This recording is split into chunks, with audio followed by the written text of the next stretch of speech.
C'est parti pour la deuxième journée de Smart Tech sur Vivatech. Bonjour à tous, bienvenue sur cette édition spéciale.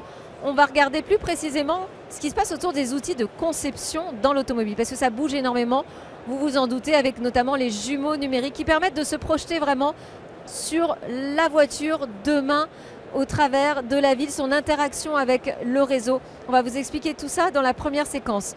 Deuxième partie, là c'est le logiciel. Évidemment, il s'invite partout dans les véhicules. On va voir quelle est la capacité de ce logiciel de mettre à jour, de faire évoluer en permanence en fait notre véhicule. C'est parti donc pour une édition spéciale Smart Tech autour de l'automobile. On commence avec ces nouveaux outils de conception.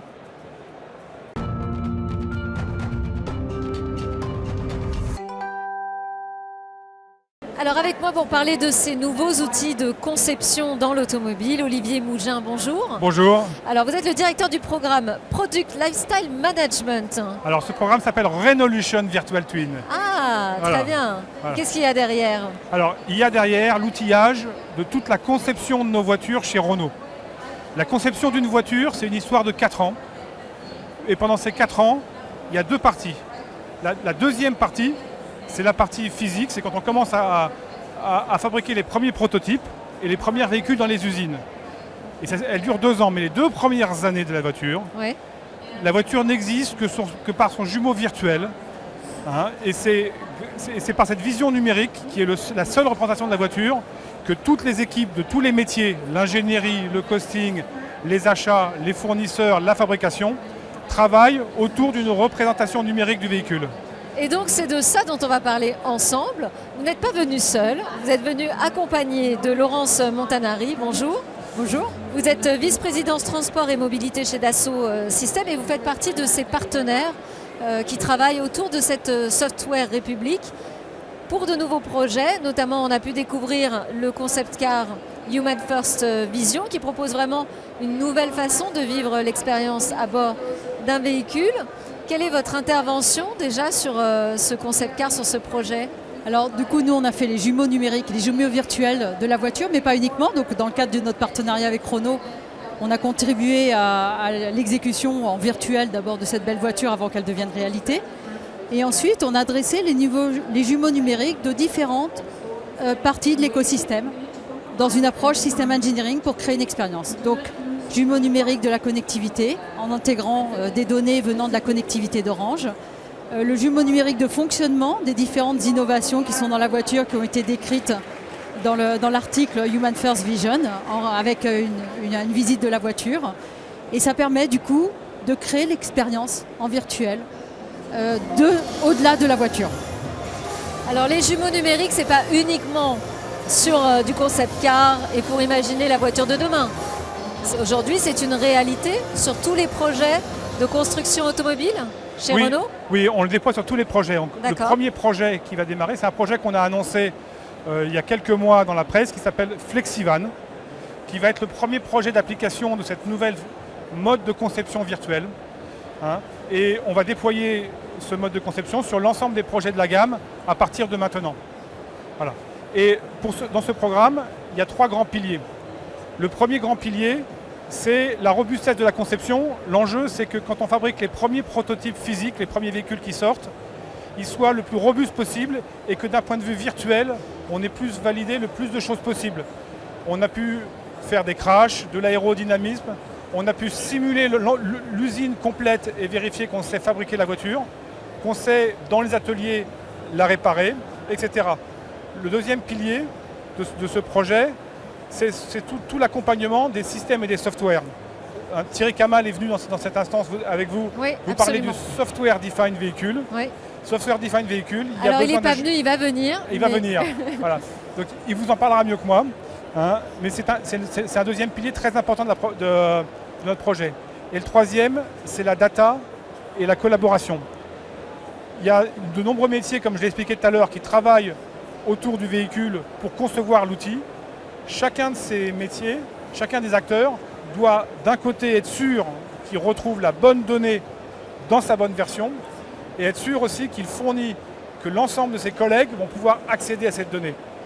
Et la collaboration, tous ces métiers-là, ils ont besoin d'outils pour collaborer ensemble, Et c'est pour ça qu'on utilise la plateforme de Dassault Systèmes qui s'appelle la 3D Experience.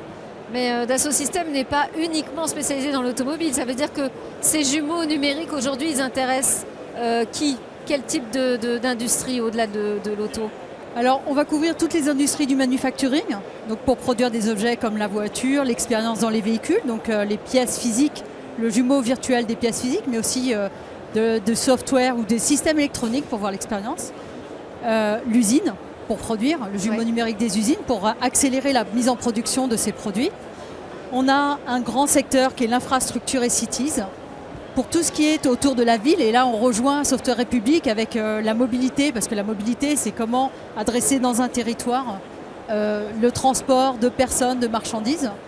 Et également la santé, Life Science and Healthcare, la santé, où le jumeau numérique est très important. Et il y a tout un pan en développement autour de la data et du jumeau numérique, avec une expérience qu'on a montrée sur le cœur, notamment.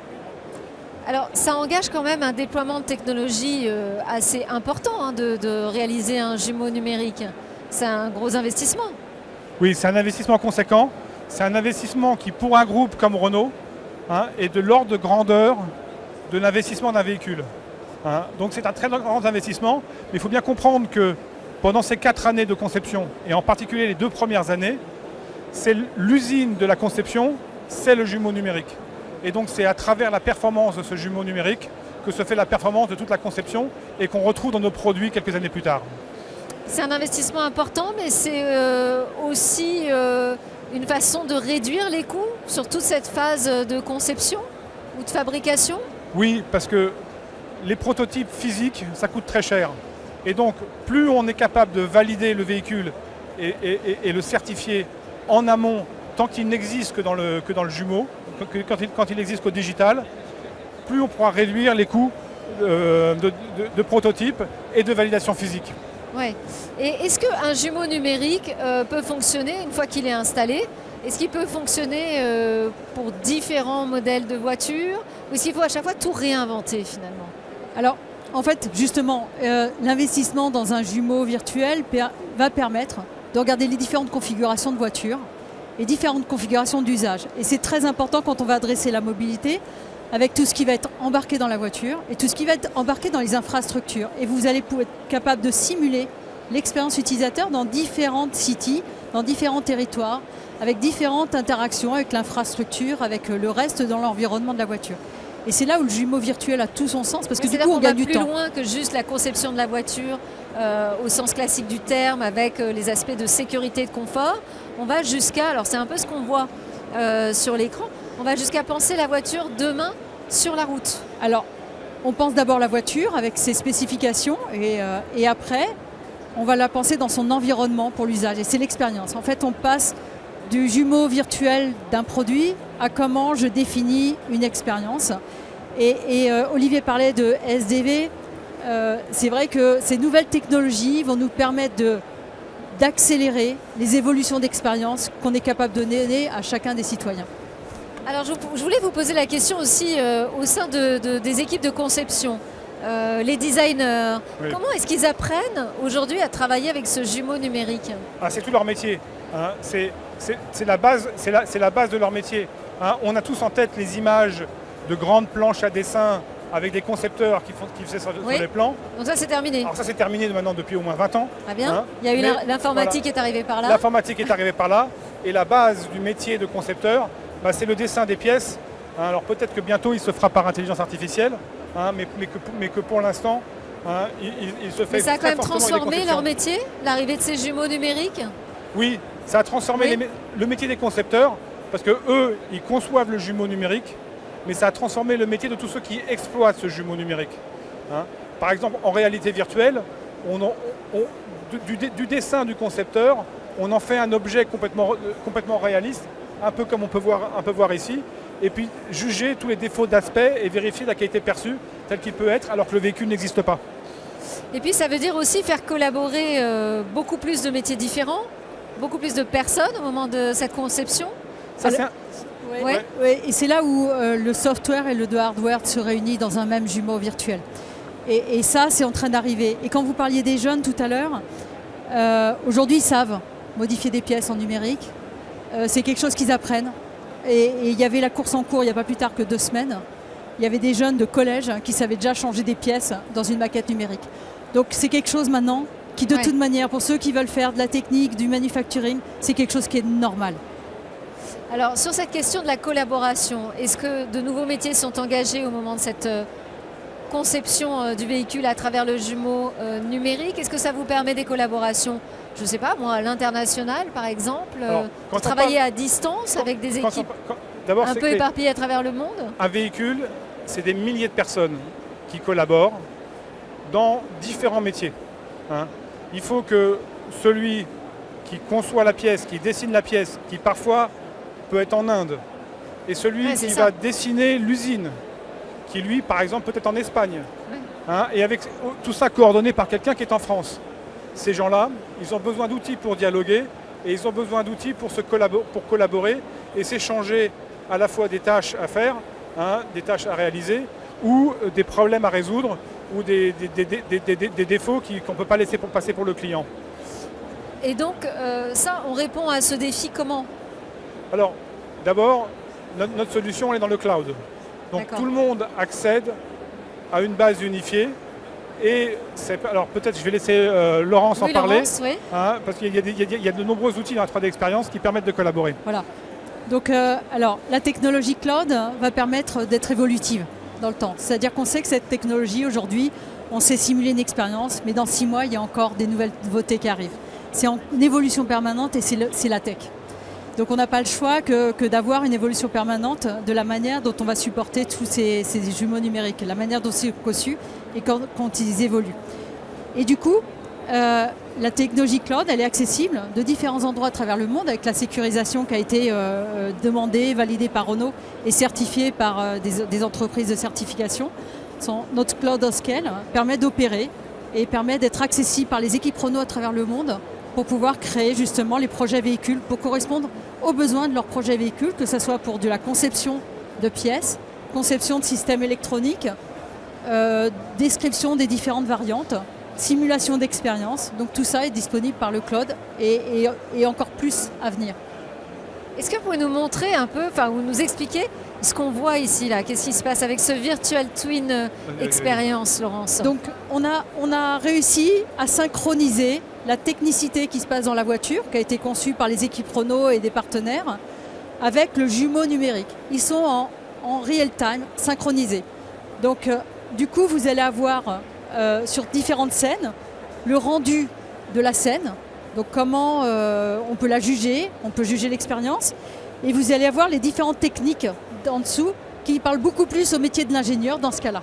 Oui, parce que alors là, moi, je ne vais pas m'y retrouver sur ces tableaux. Alors, vous avez une description du système, comment il fonctionne. Vous avez une description des paramètres de la voiture, mais pas uniquement de la voiture, ça peut être aussi les paramètres de fonctionnement d'un capteur qui peut être dans l'infrastructure.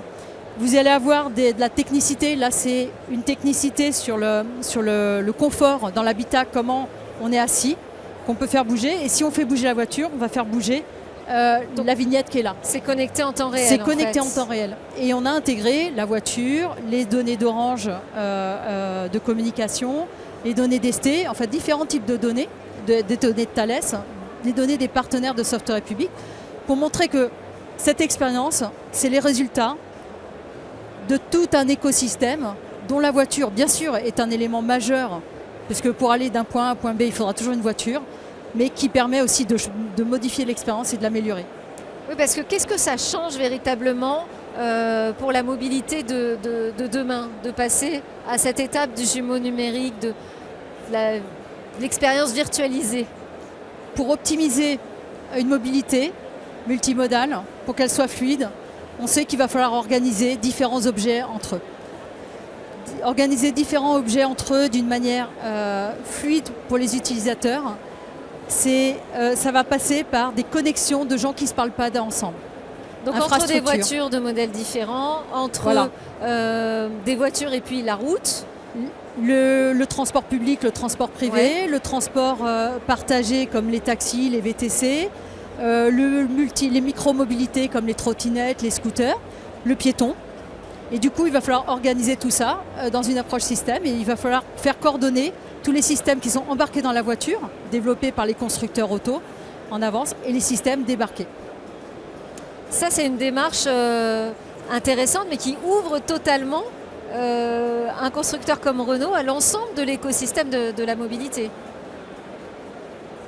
C'est-à-dire que, c'est le principe, vous allez me dire, de la Software République, hein, c'est le cadre du partenariat de Renault avec Software République. Mais c'est quand même un changement de paradigme, un changement culturel. Alors, Software République est un partenariat. Nous avons plusieurs partenariats entre Dassault Systèmes et Renault. Donc il y a le partenariat pour la conception des voitures. Hein, que je représente aujourd'hui. Voilà, donc avec Olivier, on travaille en étroite collaboration sur ce partenariat pour adresser toute cette évolution. Mais ça veut dire que quand on conçoit la voiture, on ne la conçoit plus comme un élément unique qui va se déplacer sur une route. On la conçoit comme un élément qui fait partie d'un écosystème. Alors, oui, et quand on conçoit une voiture, on la conçoit aussi en interaction avec cet écosystème. Par exemple, on est en train de bâtir un simulateur de conduite qui s'appelle Roads. Hein, et donc pour pouvoir valider le fonctionnement de toutes nos aides à la conduite, on fait évidemment des milliers de kilomètres avec nos prototypes physiques, mais c'est des millions de kilomètres qu'on fait avec nos prototypes virtuels. Et ces millions de kilomètres, voire des dizaines de millions, ces millions de kilomètres qu'on fait de manière virtuelle, on les fait en interaction avec une représentation de la ville et une représentation de tout l'environnement et des routes qu'on peut trouver, de tous les cas d'usage que peuvent trouver les conducteurs sur la route. Et très concrètement, pour les équipes, ça veut dire elles travaillent dans quel environnement? Elles ont des nouvelles machines, des nouveaux logiciels à s'approprier? Alors peut-être que je vais te laisser répondre. Alors, elles ont la 3D Experience Platform. Donc, dans cette plateforme, il y a différentes apps en fonction de leur rôle dans l'entreprise. Un concepteur de pièces, un concepteur d'ADAS, d'aide à la conduite, quelqu'un qui va faire de la simulation poussée. Ils vont appeler des solutions et des processus différents. Donc tout est basé sur leur rôle dans l'entreprise. On arrive à matcher avec leur rôle en fait, dans l'entreprise. On arrive à matcher cela avec le process qu'ils doivent exécuter. Et du coup, on leur attribue, en fait, Renault leur attribue la bonne application qui va leur permettre de faire leur travail. Mais ils sont toujours connectés aux jumeaux virtuels du projet, quelle que soit leur expertise, simulation, développement d'aide à la conduite, ils sont toujours connectés aux jumeaux virtuels. Donc ce jumeau virtuel, c'est vraiment pas virtuel quoi, chez vous. Aujourd'hui, c'est une réalité, c'est un outil de travail au quotidien. C'est une réalité, c'est un outil de travail au quotidien. Et un des grands axes aussi qu'on a voulu travailler important dans notre programme qui s'appelle Renolution Virtual Twin, c'est de faire en sorte que ce jumeau virtuel qui était d'abord une affaire de spécialistes avec les concepteurs devient l'affaire de tout le monde. Tout le monde doit avoir les compétences et ça doit être aussi simple que de naviguer sur Internet, que de naviguer dans ce jumeau virtuel et de pouvoir récupérer toutes les informations que l'on a sur la conception. On clique sur une pièce, je peux avoir ses coûts, ses volumes, ses modes de fabrication, les défauts qu'on a pu rencontrer en qualité, son fournisseur ou les fournisseurs. Toutes les informations sont accessibles par tout le monde depuis un seul endroit unique. Alors il y a juste sur la mobilité de demain peut-être un sujet qu'on n'a pas encore abordé, c'est celui de l'écologie. Est-ce que ça va permettre d'avoir une industrie auto plus verte? Alors oui, tout à fait. Déjà, je pense que Renault, je peux te laisser, mais vous êtes exemplaire quand même. Je vais dire un mot. D'abord, dans l'écologie, un des axes majeurs, c'est le CO2 et la consommation. Hein, et évidemment, quand on fait nos simulations virtuelles, on les fait également sur la consommation. Mais le CO2, il faut le faire sur tout le cycle de vie. Et la fabrication d'une pièce se fait aussi avec de la consommation de CO2. Et ça aussi, on a besoin d'un jumeau numérique pour pouvoir consolider tous ces chiffres et savoir de combien on consomme. On arrive vraiment sur la fin. Vous voulez ajouter un mot, Laurence? Oui, je rajouterais, quand on met la voiture dans son environnement urbain, il va falloir calculer la réelle consommation.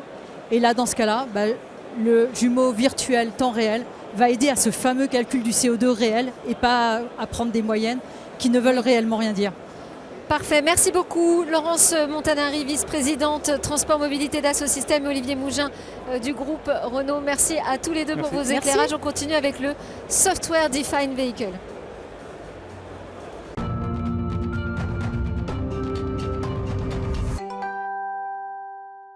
Comment le logiciel transforme le véhicule? Voilà la nouvelle séquence que l'on va aborder avec mon nouvel invité, Thierry Kamal, bonjour. Bonjour. Merci beaucoup d'être avec nous. Vous êtes directeur ingénierie métier et projet logiciel Renault Group. Alors, on parle de Define véhicule, software Define véhicule. C'est-à-dire le véhicule défini par le logiciel. Qu'est-ce que ça veut dire ça exactement? Alors, c'est un grand changement, une grosse transformation sur la façon dont on fait les voitures. Donc, jusqu'à présent, dans une voiture, vous avez à peu près 80 calculateurs qui sont dispersés dans la voiture, sous les sièges, dans les portières, etc. Et chaque calculateur correspond à une fonction. Demain, le software Define véhicule change toute la donne, c'est-à-dire que vous allez avoir un seul cerveau ou deux cerveaux en fait dans la voiture, et tout le reste, toutes les fonctions sont faites à partir du logiciel. Et donc on va agir sur les différents actuateurs de la voiture à partir du logiciel, à partir d'une pile logicielle qui va envoyer les informations aux actuateurs. Mais alors ce cerveau, il se trouve où exactement? Il est où le logiciel? Alors le cerveau, ça va être un gros calculateur, comme un PC si vous voulez, qui va se trouver dans la voiture. Il va se trouver. Donc là maintenant j'ai un PC dans ma voiture, par exemple sur ce modèle Duo Mobilize. Alors là actuellement il est sur la partie arrière de la voiture. Hein, donc vous allez trouver ce PC là et qui va, si vous voulez, commander l'ensemble de la voiture. Et donc la difficulté et le grand changement qu'on a à faire, c'est de développer tout ce logiciel et de développer une sorte de système d'exploitation comme on a aujourd'hui dans un smartphone. Là. On fait la même chose et donc on développe un système d'exploitation et ensuite on développe toutes les applications et les fonctions de la voiture. Et donc ça se passe en interne ou il y a une relation avec les serveurs dans le cloud chez Renault? La voiture est connectée, donc par définition on est connecté au cloud. D'accord. Et donc on passe par le réseau cellulaire, le réseau 4G ou le réseau 5G pour se connecter la voiture continuellement avec le cloud. Qu'est-ce qu'on envoie comme information dans le cloud? On envoie des données en fait qui vont monter dans le cloud et qui nous permettront de créer des services. Et comme vous l'avez vu sur Human First, là qu'on présente aujourd'hui à Vivatech, on va pouvoir envoyer un certain nombre de data de la voiture, de toutes les fonctions de la voiture. Et dans le cloud, on va créer des applications, des services qui vont rendre la vie plus facile aux conducteurs et aux passagers.